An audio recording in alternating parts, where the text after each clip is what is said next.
আজকে ভোট প্রচারে ছিলেন প্রধানমন্ত্রী, ঠিক তার পাশাপাশি আজকে অসমে ভোট প্রচারে মমতা বন্দ্যোপাধ্যায় বঙ্গের মুখ্যমন্ত্রীকেও লক্ষ্য করা গেছে।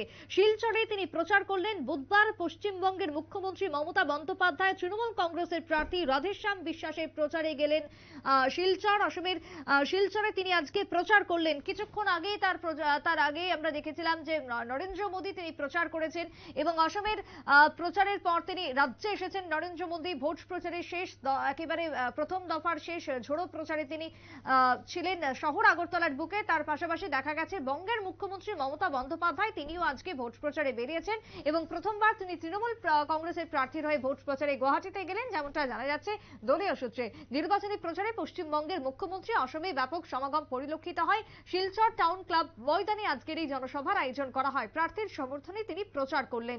দলীয় কর্মী এবং সমর্থকদের উপস্থিতি ছিল এক প্রকার লক্ষণীয়। কি বক্তব্য উঠে এসেছে আজকে সেই জায়গায় প্রচার থেকে শুনুন।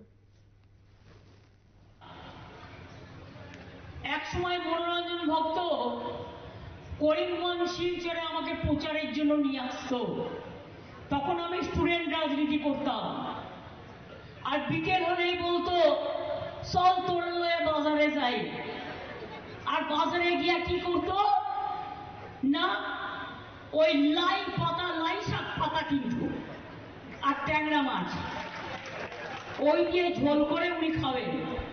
ওনার এসব পিকুলিয়া জিনিস ছিল, কিন্তু এগুলো খুব পছন্দের খাবার বাঙালিদের, আসামিদের, সকলের।